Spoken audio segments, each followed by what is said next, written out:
When the lawyer opened my grandfather's will, the room folded in on itself, like the air had been taken out of the world. He adjusted his glasses, glanced up at us, and read in that careful professional voice, "To my granddaughter, Emma, I leave my house, my savings, and everything I own, on one condition." There was a tiny, impossible silence. My mother's fingers dug into the arm of her chair. I could feel the floor under my shoes as if it were made of ice. She must locate and forgive the man she hates most.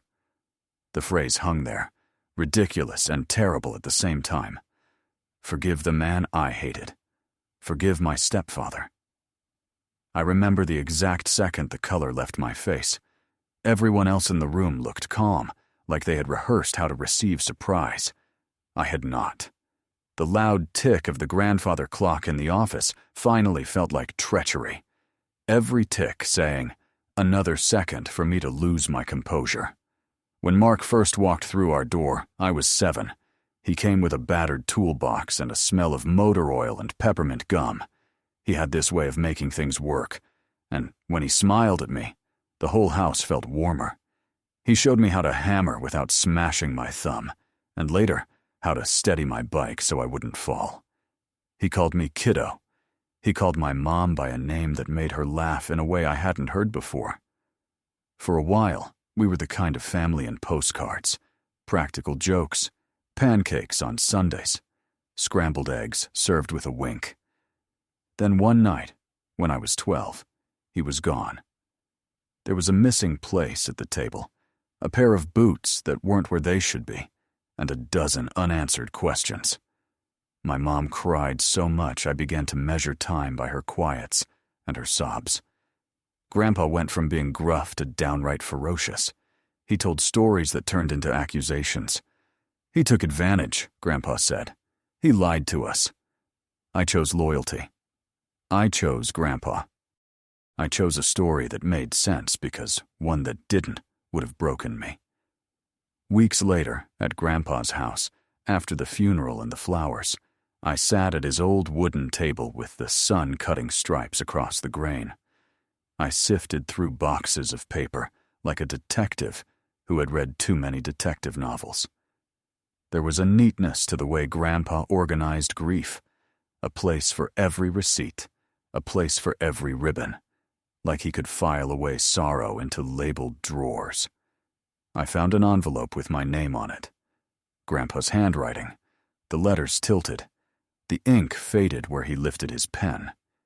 He might have been planning this moment for years. The letter said simply, "You must know why. You must know the truth. Don't let anger be your heir." Beneath the letter, a photo slid out. It was old and slightly bent at the edges. Mark, my grandfather, and me. All 3 of us. We were smiling in a way that made the photo ache. On the back, my grandfather had written one line in a hurried scrawl. He saved us. Saved us. The words felt wrong in every way I had learned to expect. I folded the photograph and carried it like a secret that could set a house on fire if exposed too soon. I didn't have a plan. I had only questions that sat heavy as stones in my pockets. So I started where anyone would, with the things that make sense. Documents, bills, names, old bank statements, a thin stack of legal papers, a canceled check, a hospital bill with a different signature in the paid by field, a small note tucked in the margin of a ledger with the words, "Handled by MJ." I typed his name into search engines that rewarded me with silence. I called numbers that went to voicemail. I visited addresses that turned out to be empty lots or new coffee shops. It felt like the whole world had been swapped, and the map was now unreadable. Then, a woman who used to work at Grandpa's office called me back. She said one sentence that made the rest of the puzzle click into place. "Your stepfather signed papers he didn't understand. He took blame, so Grandpa wouldn't lose everything." She said it in a voice like she had swallowed a storm and kept only the thunder. She told me about a project that had gone sideways, a development that should have been a lifeline, but instead became a pit of fees and failing loans. She told me that Mark had signed with a pen that trembled, and that when the bank came calling, he had disappeared rather than watch the collapse he had accepted as payment. I read that sentence 3 times, and then I drove until the city turned into farms, and the farms into wasteland, and the wasteland into the kind of small towns where everyone knows your name and your business. Finding him was not cinematic. It was methodical, messy, and human. I found him in a town that smelled of salt and diesel, outside a small repair shop with a faded sign, "Radios and repairs. Ask for Mark." The bell jingled when the door opened, and the whole room smelled like solder and lemon oil. He looked older. The years had roughed him into a shape I recognized, but could no longer place. His hands had tiny scars, and a permanence to them that said he had been fixing things long before I learned to break them. He wiped his palms on a rag and stood up slowly. "You found me," he said. We sat on plastic chairs in a cafe across the street, because talking in the shop felt like an intrusion. Outside, laundry was flapping on a line, and a child was learning how to tie his shoe. It was a small world moving forward despite us. "Why did you leave?" I asked, because I needed the question to fit into the space between us. He looked at me like he was measuring my heart. "Your mom needed calm more than anything," he said. "Your granddad needed someone to hold him accountable without breaking him." I made a promise. He told me about the business, the one I barely remembered. How there had been a check that bounced, a lender who came with hissed threats, and a decision to sign documents that would shift perspective if the truth came out. He said he'd signed them to stop a man he trusted from being destroyed by his own mistakes. I thought about the nights I'd spent constructing arguments in my head, about the anger that felt so righteous it could have been a religion. Mark kept speaking, soft and steady. I thought if I left, they could heal without me being the target. I wanted your mother to sleep. I wanted your grandfather to keep his pride. I wanted you to have a life that didn't smell like shame. Hearing him say the words turned something inside me that had been solid and made it pliable. The shape of truth is sometimes heavier than the weight of the lie. There were moments during my search when I wanted to stop, when the memory of being 12 and stunned felt safer than whatever truth I might unearth. But every time I thought of the will, its condition like a quiet, insistent hand on my back, I went forward. One afternoon, I found a man who had once worked with Grandpa at the construction company. He invited me for coffee and told stories that were equal parts admiration and regret.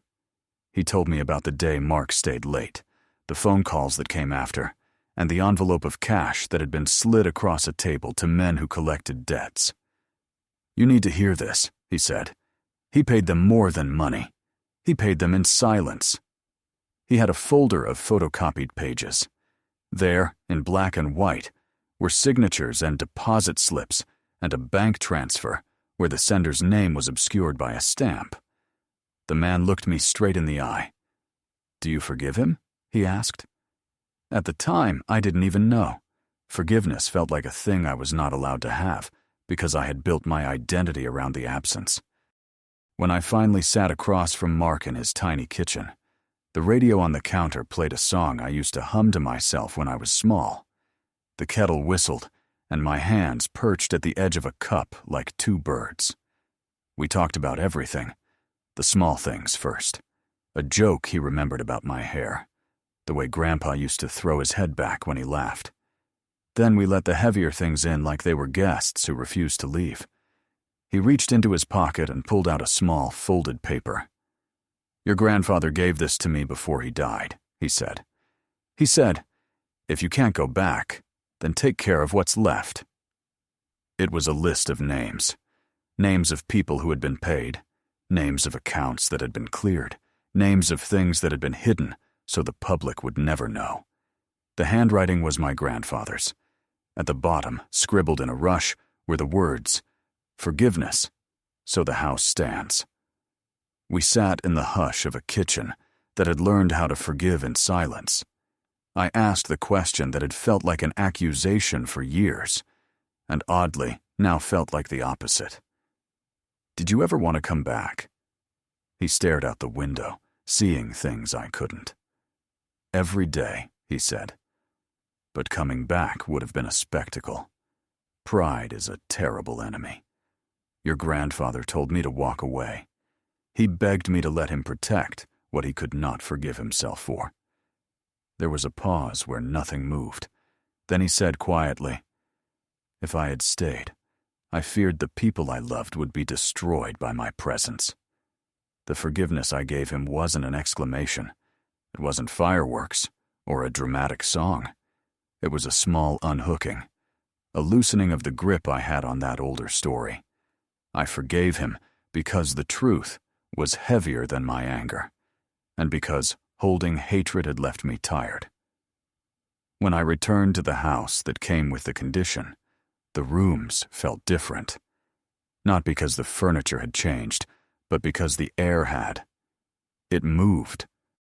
It was lighter in a way grief sometimes allows just before it becomes something else.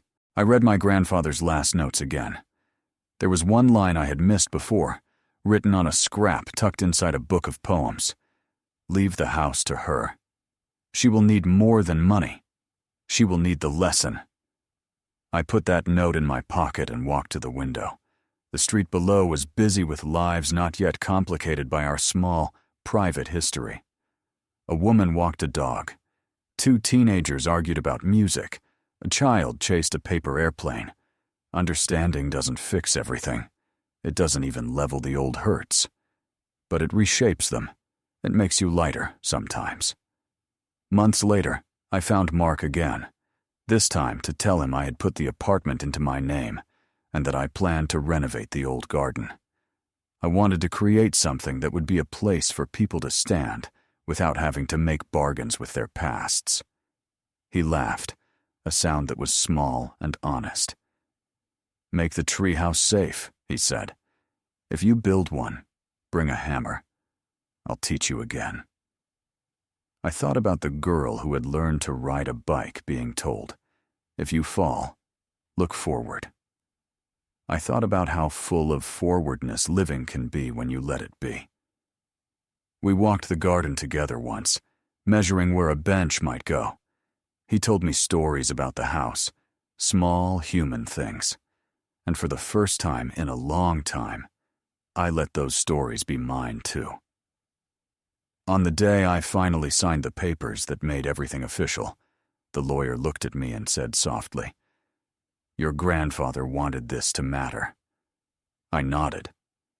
That night, I sat on the back step of the house, a mug of tea cooling in my hands. The sky bled purple and orange, and the air tasted faintly of jasmine and possibility. I took out the old photograph and smoothed it with trembling fingers. I placed it in a frame and set it on the mantel.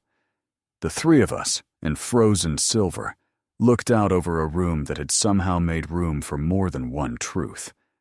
If you have been carrying rage like it's a lamp that lights the way, maybe try setting it down. Forgiveness is not about saying the wrong was right. It's about freeing yourself to walk unburdened. And if you're wondering whether a condition in a will is real or manipulative, maybe it is both. Maybe it's family. Maybe it's one last lesson wrapped in a paper envelope. Maybe it's a practical thing and an emotional test. Maybe it's simply someone trying to stop the cycle. If this story touched you, if it shifted a corner of your chest, please subscribe to the channel. We share stories that sit with you, that tug at the edges, and sometimes that help you let go. There are more stories coming. True, strange, and deeply human. Hit subscribe, ring the bell if you want to, and if you have a story like this, send it. You'd be surprised how many people carry the same secret in different pockets. Thank you for listening. Be kind to yourself.